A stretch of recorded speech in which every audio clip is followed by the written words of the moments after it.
Professor. As His Honor had pointed out, it's a 1965 and 1969, no, the first one was 65 yata, and 69 law, so this representation had to refresh herself on those laws, Your Honor. Hindi pa ho ako pinapanganak nung 1965. Nung inamend, pinanganak na ako, pero hindi ko pa to nabasa, inaamin ko naman po. Anyway, if we may go to the very important point of the gentleman, no?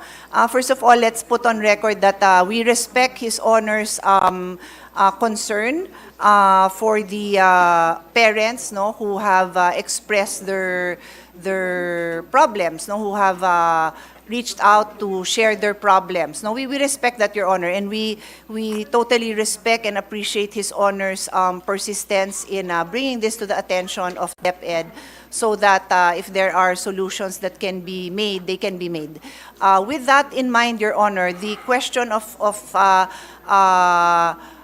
His Honor, if I may paraphrase it to be sure that I respond accurately, is meron namang batas na nagbabawal na magkolekta ang PTA. Tama ho ba ang intindi ko sa tanong? Is that a correct understanding?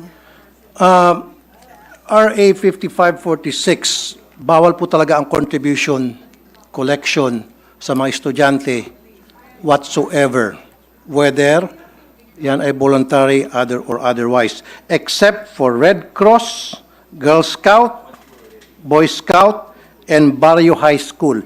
Yun lang po talaga minention sa 5546. Wala nang iba pa. Kaya kung meron pong ginagawang collection other than those mentions, then that is against the law, against 5546, which is happening right now in so many public elementary high school. And marami pong lumabas na mga department order, and I can mention a few of them, na they're trying to circumvent the law para lamang matuloy yung gusto nila mangyari ng eskwelahan na kumolekta. Ang point ko lamang po dito, Mr. President, Your Honor, Madam, mag-implement na tayo ng policy. Meron tayong law, then dapat it's up to the executive para ma-implement itong law. Because the last time I was informed na gumawa ako ng batas para ma-implement na raw, mag-implement ng batas. Nagagawin ko, I don't have to because meron na palang dalawang batas, Your Honor. Yes. Your Honor, Mr. President, His Honor is correct in his paraphrasing or delivering the provisions of RA 5546, kung saan ho, and I will just read it, no, para clear, Yes, maintindihan din ng mga kasamahan natin yung issue po na malapit po sa puso ng ating kasamahan.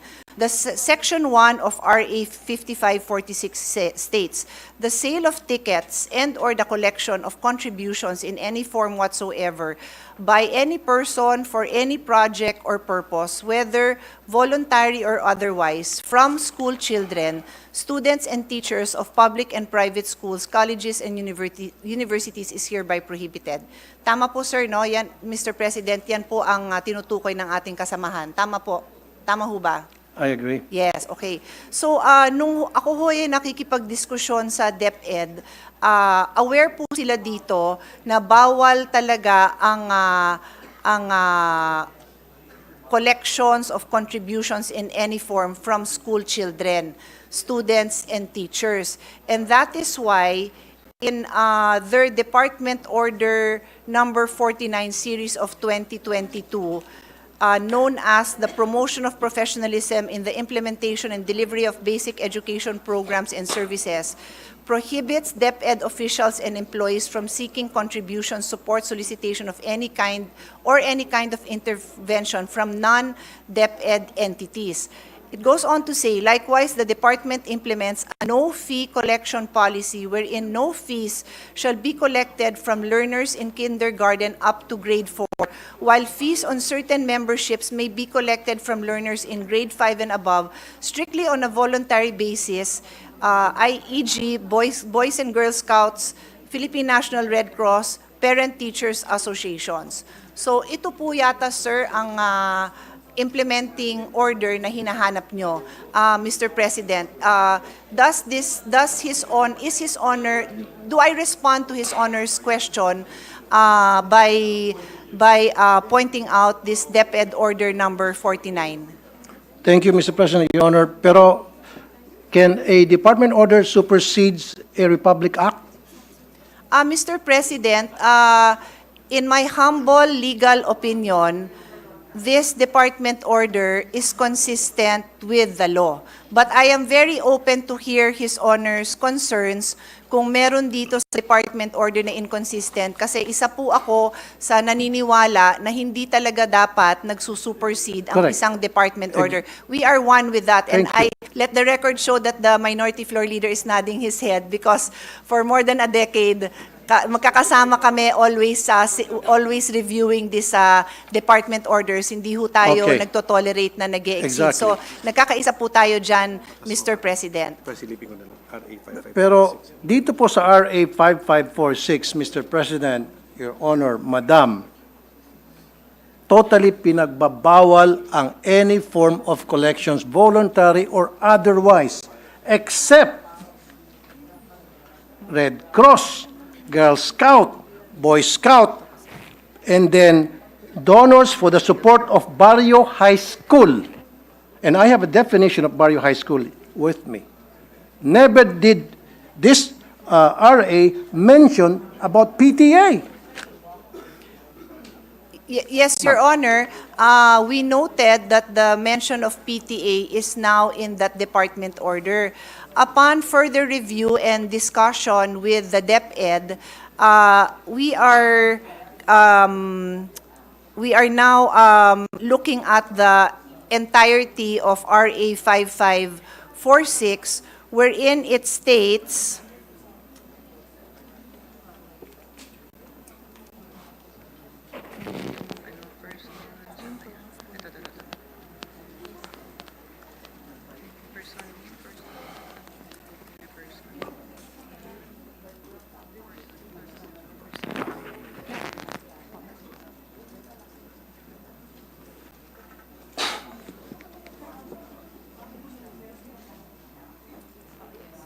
yes. Oh, yun pala. Yes.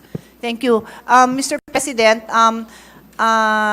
when we look at RA 5546, Section 1, and I will read it again, the sale of tickets and/or the collection of contributions in any form whatsoever by any person for any project or purpose, whether voluntary or otherwise, from 1, school children, 2, students, and 3, teachers are hereby prohibited.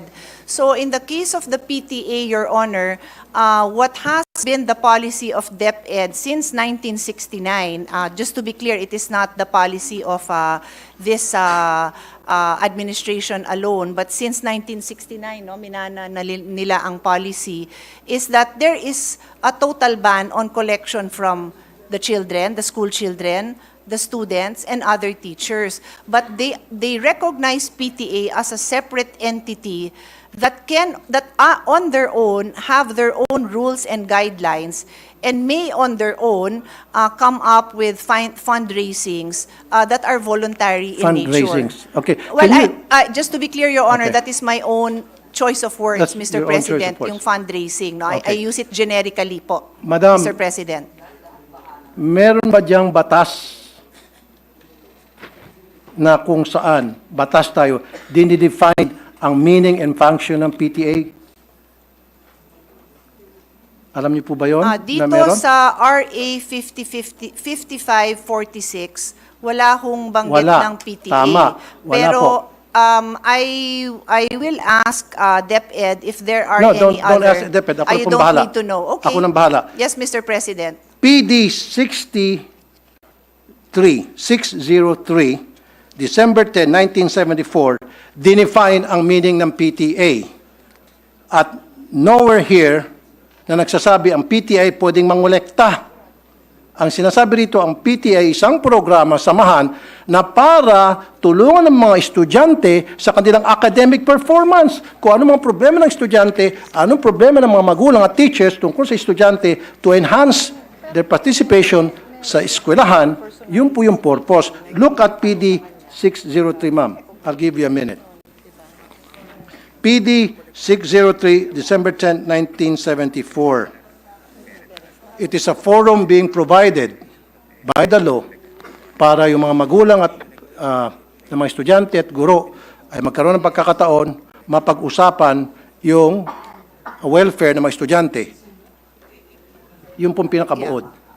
Never doon sa PD na yan did mention na pwedeng mangolekta ang PTA ng contribution o collection para sa mga proyekto ng anumang mga proyekto sa isang eskwelahan. Yes.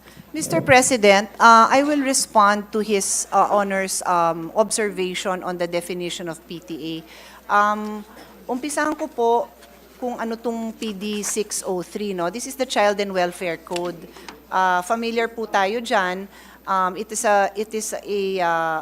basically a law that governs, is meant to protect children. And Section 77. Section 77, just to be clear, malawak ho itong batas na ito kasi ito din ho ang naging foundation ng Foster Care Act na naging basis ng mga amendments natin on foster care law. So it's a very general law, quite detailed, no, in various ways of protecting children. So there is a section on home and school, Chapter 2 po ito. And Article 77, as His Honor correctly points out, mentions Parent-Teachers Association. It states every elementary and secondary school shall organize a Parent-Teacher Association for the purpose of providing a forum for the discussion of problems and their solutions relating to the total school program and for ensuring the full cooperation of parents in the efficient implementation of such programs. All parents who have children enrolled in a school are encouraged to be active members of its PTA and to comply with whatever obligation and responsibility such membership entails. Parent-teacher associations all over the country shall aid the municipal and the local authorities and school officials in the enforcement of juvenile delinquent control measures and in the implementation of programs and activities to promote child welfare. Mr. President, in response to His Honor's concern or conclusion that the Parent-Teachers Association do not have the authority to collect. Tama ho, no, sir? Mr. President, that is the question, no? That the Parent-Teacher Association, by definition here in PD 603, do not have the authority to collect. That is the question, Let correct? me rephrase what I said. Mr. President, Your Honor, I want a clear definition in our law that states that the PTA is allowed to collect contributions, voluntary or otherwise. Saan po sa ating konstitusyon, saan po sa ating batas. Yun po gusto ko para maging malinaw po sa atin lahat. Yes, Dapat po understood. nandito, meron po ba? In fact, ang nakita ko lamang po, definition ng PTA, which is, sabi mo, very vague, general, is PD 603, pinakamalapit. However, dito sa PD 603, hindi po sinasabi na ang PTA ay binuo para mangolekta sa mga estudyante ang mga eskwelahan. Mr. President, Your Honor, Madam.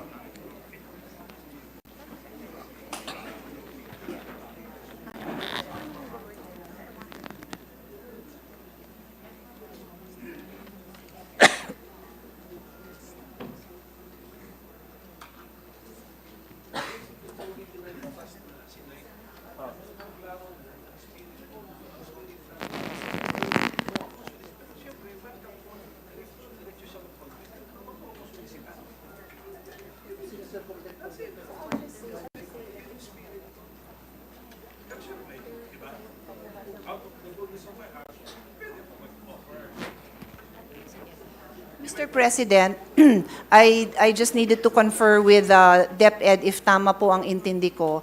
So in Article 77 of PD 603, which I had just read into the record, as I said, it states there that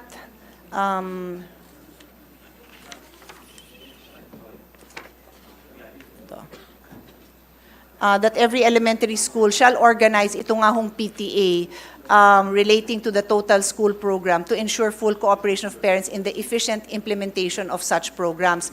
To address, they are meant to create a forum to address the problems and the solutions. So the practice of DepEd has been to to allow the PTA to follow the mandate of Article 77, and if they need to raise funds to be able to address these problems and solutions, including the implementation of the programs, then they are governed by their own guidelines in implementing those I'm programs, sorry, Mr. including yung at tapusin ko lang po, Sige po. including yung fundraising. Yan po ang naging practice ng DepEd since 1969 po. Practice is different from what the law says. You can practice anything you want. Pwede mag-practice ang DepEd. Lahat ng klaseng practice na gusto nila. Pero dapat nandoon sa batas. Pero kung wala sa batas yan, then yung practice na yon ay labag sa batas. There is actually, Mr. President, no sandali po. prohibition. Sinabi mo kasi, Madam, fundraising. So pwede mag-fundraising ang DepEd.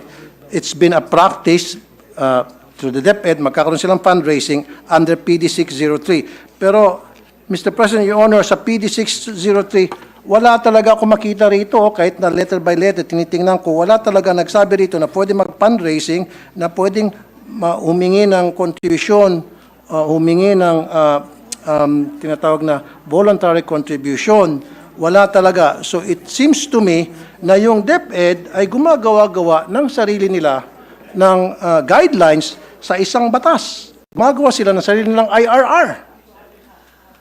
Mr. President, I'll go back to what the Republic Act states. It prohibits collection and contribution from students. And so the policy of DepEd has been to allow the PTAs to follow their own guidelines wherein contributions among the parents are allowed. So Okay. to be clear, just to be clear, Mr. President, importante po na maliwanag yung pagsagot ko sa napakamahalagang tanong ng ating kasamahan. Bawal talaga ang pagkolekta sa estudyante, and that is being honored by DepEd. In other words, hindi pwedeng maglabas ang DepEd, ang principal, ang teacher ng request or request for contribution na ibinibigay sa estudyante. Bawal po talaga yon. Bawal. But, so kung bawal po, bakit po Correct. nangongolekta pa rin sila sa mga estudyante, especially po sa mga Mr. hirap? President, I would like to clarify, never po sila nangongolekta sa estudyante. Wala po silang collection sa estudyante. Ang meron, so I'm that sorry, we can I beg to identify disagree. the issue. I The issue beg to disagree, ma'am. Ito po, lahat ng mga nagsumbong sa akin. Sir, the These are issue, the I don't These think, are the list of parents na nagsumbong sa akin, iba't ibang eskwelahan sa buong Pilipinas, na kung saan sila po ay sa pilitang kinukolektahan ng mga electric fan at kung ano pang mga gamit sa eskwelahan, na meron man pong budget sa MOE ang DepEd for those things. yes.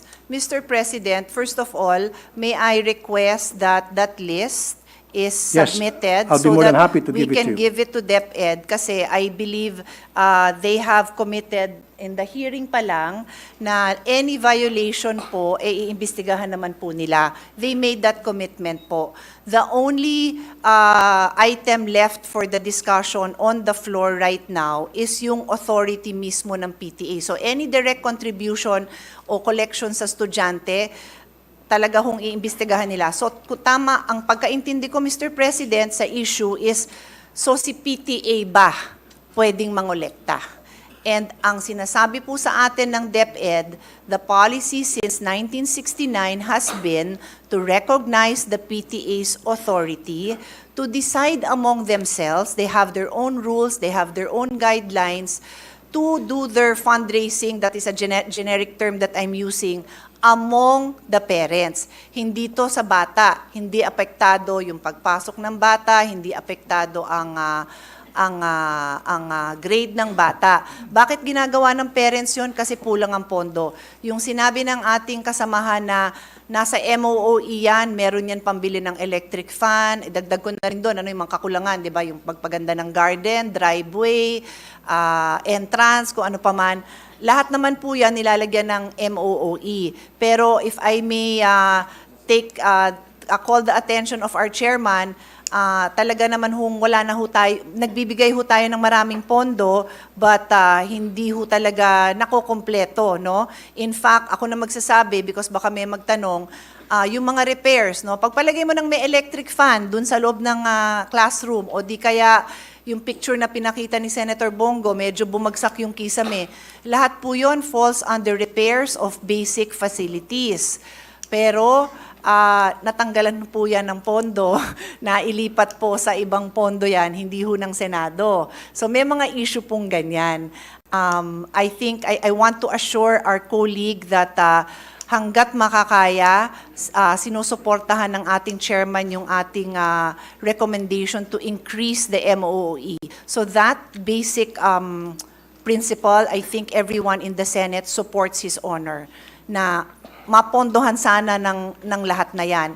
So, remaining na lang po yan, kung ano ho, hanggang saan ang kakayahan ng PTA to among themselves decide to fundraise parent to parent. I cannot add to my answer kasi yan po ang policy. Hindi ko naman po kayo bobolahin, Mr. President, na iba yung policy. Yan po ang policy na ginagamit po nila. So kung may recommendations, suggestions ang ating kasamahan, this representation is happy to relay at nandito naman ang DepEd para pakinggan ang mga suggestion ng ating kasamahan. Thank you, Mr. President. Thank you, the good sponsor, Honorable Congresswoman Senator Pia Cayetano, sorry. Thank you. Pero gusto ko lang pong balikan, Mr. President, Your Honor, yung sinabi mo, it's been a long time practice. Tama? Policy po. Policy, okay, sige. I stand corrected. It's been a long time policy na pinapractice sa DepEd for so many years na ilan sa atin hindi pa pinapanganak dito. Of course, ako pinanganak na ako dyan. Pero dapat a policy should be dictated by the law. So is there a law na kung saan sinasang-ayunan ng policy na sinasabi nyo matagal na pinapractice ng mga taga-DepEd? Dapat lahat ng mga bagay na ginagawa sa ating mga eskwelahan, lalo sa DepEd, na who's receiving lots and lots of budget by the billions, dapat nandoon nakasaad sa batas. Hindi pwede po silang gagawa-gawa ng sarili ng policy na wala po sa batas. Dapat lahat po ng polisiya nandoon po. Mr. President, may I respond to that statement? Mr. President, as I said, no, kaya ho ako nag-abalang ipaliwanag na ang PD 603 is a very broad law intended to protect the rights of children. Kaya nga po Child and Youth Welfare Code ang pangalan nito. And there is just one chapter on home and school, which is only 2 articles. So, dito po sa articles na to, at binasa ko naman on record, yung pag-create ho ng PTA, wala na hong detalye yon. The fact, Mr. President, that there is no prohibition, that there is no provision that specifically or expressly prohibits the PTA from engaging in certain acts to pursue their mandate. Yes, there is. Mr. President, if I may just continue. My statement is, the fact that there is no provision that expressly prohibits the PTA from pursuing their mandate is in itself an accepted principle that there is no violation. It is a rule of statutory construction that what is not expressly or impliedly prohibited by law may be done. So yan ho ang ating statutory constructions when it comes to prohibited acts. So pag sinabi po natin bawal ito, then we need to produce that law that prohibits it. And so we do have yung dalawang RA na binanggit naman ng ating kasamahan. Meron nga hong RA na nagbabawal. Yes. But that is why I have been repeatedly explaining that since 1969, ang implementation ng ating DepEd dito, they believe that they have been implementing this in the true spirit of the law na nagsasabing bawal mangolekta sa bata. They cannot collect contributions from school children, students, and teachers. Yun ho ang specific wording of the law. Exactly. Sige, pagbigyan ko po, I yield my floor to Mr. President, minority Yes, leader. Minority Floor Leader. thank you. With the permission of my colleagues. The good sponsor mentioned statutory construction, which I used to teach in law school. We have to harmonize, and I'm thankful for the discussion. At least we brought out the RA 5546, and then Article 77 of the Child and Youth Welfare Code. Kung makikita po natin, yung RA, bawal mangolekta sa bata. Okay. Actually, sino kinokolektahan mo kung nangongolekta ka sa bata of elementary school age? Hindi ba magulang din? So if you look at the spirit of the law, bawal mangolekta sa bata at sa kanyang magulang. Ang proviso sa dulo, kung out of the goodness of the heart of the parent, willingly, without any prompting or solicitation, magdodonate siya sa school, hindi bawal yun. Okay. And then, if you look at Article 77, shall organize the PTA, in-enumerate ngayon yung purpose ng PTA. Wala po dun because it should solicit funds to financially help the school. Wala rin po dun sa Article 77 yun. So if we harmonize the two provisions, not only looking at the letter, but also looking at the spirit, I would tend to agree with the point of our interpellator, Senator Tulfo, na bawal.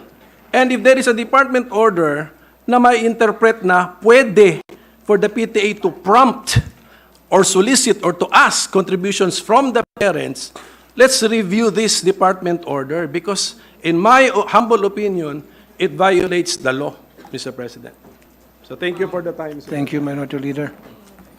With the indulgence of our colleagues, may we recognize, Mr. President, our Senate President Pro Temp for her interjection? With the Our indulgence. distinguished Senate President Pro Tempore, Senator Lauren Legarda is recognized. Thank you, Mr. President.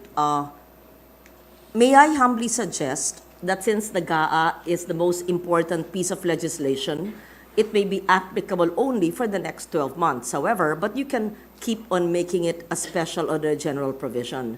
If it is the advocacy of the good gentleman, the interpellator, and if the vice chair and the chair would agree, then perhaps a draft of a special provision to reiterate an old law or a policy that may be general but may apply to that may be reiterated in a special provision for the DepEd budget to use a better word, prohibit, not encourage, no forced contribution when applicable, when reasonable. I leave it to you how to draft it.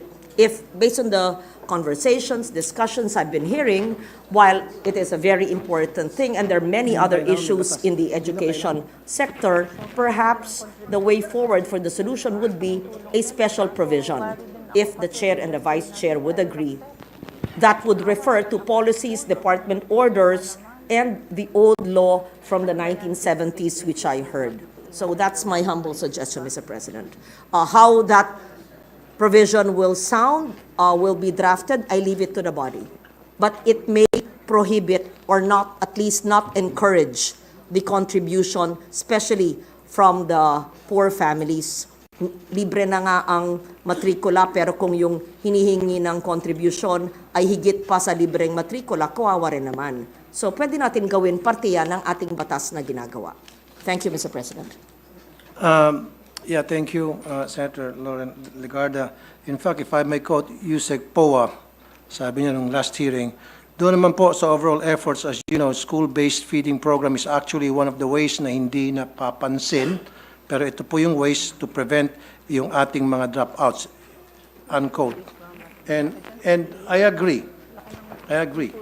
And that's very commending. Pero it defeats the purpose na para hindi po magkaroon ng dropout, para ma-entice yung mga magulang na mga mahirap, na mga estudyante, mga mahirap na magulang na may mga estudyante, na papasukin sa eskwelahan ng kanilang mga estudyante dahil wala nang mga kain sa bahay. Di ba? Para naman mabusog pagdating sa eskwelahan. Pero pagdating naman sa eskwelahan, kokolektahan mo ng kung ano-ano. Then, yung iba pa nga sa kanila, yung mga sumbong sa akin, Sir, naglalakad na nga lang po ako, 2 kilometro, kasama pong aking tito. Wala po akong pampamasahe. Pudpud na nga po yung aking tsinela, sapatos. Pagdating doon sa school, ine-expect kami po ay magbigay ng para sa electric fan. Ito pa po, para sa kalaman na marami. Kuminsan, pinapahiya pa po yung mga estudyante. Nagkakaroon po ng group chat. Nakalista doon sa group chat, sino-sino yung mga nagbigay at sino-sino pa hindi nakapagbigay. So yung mga hindi nakapagbigay, peer pressure, it's either gagawa ng remedyo para makapagbigay, masama sa listahan, matanggap ng grupo, or hindi na lang papasok kasi napapaya sila, magda-drop out na lang. Sayang yung feeding program. So what I'm trying to say here, Mr. President, napakasimple lang naman eh. Okay lang may PTA. In fact, wala akong wala akong against it sa PTA. Use it properly. Dapat yan, talagang nababantayan ng DepEd. Dapat yung PTA, gamitin lamang yan para pag-usapan po yung pong mga problema ng mga estudyante at mga guro para tingnan at i-monitor yung mga activities ng mga estudyante, yung kanilang academic performance. And this is the truth. Your Honors, siguro meron kang estudyante sa public school, may anak ka ba? Maybe wala. Or maybe may staff ka na nag-aaral sa public school because marami akong staff nag-aaral sa public school here in the Senate saka sa RTIA at lahat sila nagsasabi na talagang pinipilit yung kanilang mga estudyante magbigay sa kontribusyon. Pag hindi ka nag-contribute, anong consequence? Hindi ka na maging paborito ng teacher. Ikaw ay pwedeng maiwan, ikaw ay mag-scrub ng sahig. Ikaw ang mag-erase ng mga nakasulat sa blackboard. Marami pa pagawa sa iyo. Pero kung ikaw nag-contribute, go home ka na, maganda pa ang grades mo. Yan po ang madalas na mangyari sa iba't ibang mga eskwelahan. At yan po ay documented. At yan po in-interview ko po lahat ng mga staff ko na may mga estudyante sa public school na nire-require po talaga sa PTA pa lamang, binoboto na agad kung ano yung mga pwedeng ma-contribute, anong pwedeng may ayos sa eskwelahan. Just imagine, Mr. President, Your Honor, every single year, kailangan mag-contribute ang mga estudyante para sa electric fund. Kung ipon-ipunin natin yung contribution sa electric fund every year, siguro baka marami ng warehouse ng electric fund dyan sa DepEd, kung saan ba dinadala yung electric fund. My question also, Mr. President, Your Honor, di ba meron pong MOOE para dyan sa electric fund na yan? Ba't kinakailangan pa pagbayarin yung mga estudyante sa electric fund, sa jobos, sa pintura, sa bond paper, maging sa, ito pa po, sweldo sa security guard, sweldo sa janitor, pati ba naman sa kuryente. And I understand, Mr. President, Your Honor, Madam, meron po tinatawag na Special Educational Fund, ang LGU. In fact, ang LGU nagbibigay din ng pera sa DepEd, Mr. President. Sana pupunta yung SEF. Now, my question is, maari siguro ang problema hindi nakakarating sa mga eskwelahan ang MOOE. Saan na pupunta yung MOOE? Kailangan siguro i-audit natin yung MOOE. Yan po ba ay nakakarating ng tama o baka naman nakakarating sa mga eskwelahan pero hanggang sa principal lang? Kaya may mga balita, si principal magaganda ang mga bahay, magaganda ang mga sasakyan, pero sila teacher, kawawa. So si teacher gagawa ng remedyo at yun na nga, maningil sa mga estudyante. Kaya nga po sabi pa nga ng mga nakakausap ko po, doon sa mga listahan, I think we interviewed more than 100. Sabi, Kaya nga po kami pumunta sa public school dahil wala po kami pambayad sa private school. Sila po ay mga tricycle driver, pedicab driver, labandera, kasambahay, factory worker, na mga underpaid, na malilit lamang sweldo. Salamat nga, sinabi ni Secretary Yusek Poa, and I commend you for saying that, yung programa nyo yan, na merong feeding program para hindi na po tumaas pa yung cases ng dropout, para ma-entice yung mga magulang na papuntahin sa eskwela ng kanilang mga estudyante dahil meron ng pagkain. Gutom kasi sila, kaya hindi sila pumapasok, pero kung bigyan mo ng pagkain, papasok na sila. However, pagdating naman sa school, yung libreng pagkain, parang siningil mo lang dahil pagbabayarin mo para sa kung ano ng contribution. Sir, ano po yung tanong nyo? I'm just making a statement, Mr. President, Your Honor, kung ano po yung sentimiento ng mga pumunta sa akin, mga magulang, libo na po, sinasabi po sa akin. So what I'm saying is, we have to stop this wrong policy na kung saan nag-violate ng law ang kung ano-ano pong department order na ipinapalabas po ng DepEd para lamang pipilitin na makakolekta sa mga estudyante. Sabi pa nga ni Minority Leader Coco Pimentel, pag kinolekta mo estudyante, wala naman pera yung mga estudyante, parang sino kinukolektahan mo talaga? In essence, yung mga magulang. So, for me, change that policy, wag na tayo mangolekta, zero collection na talaga, voluntary or otherwise, tulad na nakalagay sa batas. Okay? Except for Red Cross, Girl Scout, Boy Scout, and Barrio High School. Let's stick to what the law says. Stop na natin yan. Huwag na ho tayo magpalabas ng mga department order para we try to circumvent the law para makakolekta. Tuloy, ang duda nito mga magulang, baka siguro gusto nilang magpalabas ng kung ano-ano mga department order para makakolekta sapagkat gusto nilang yung MOE hindi na makarating sa mga eskwelahan.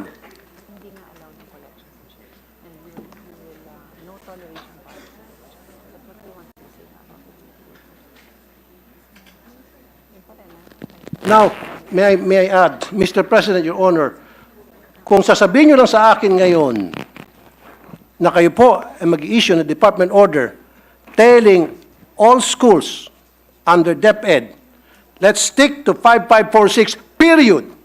And I will sit down. Otherwise, kapag hindi, magpipilit kayo, abutin tayo dito hanggang madaling araw.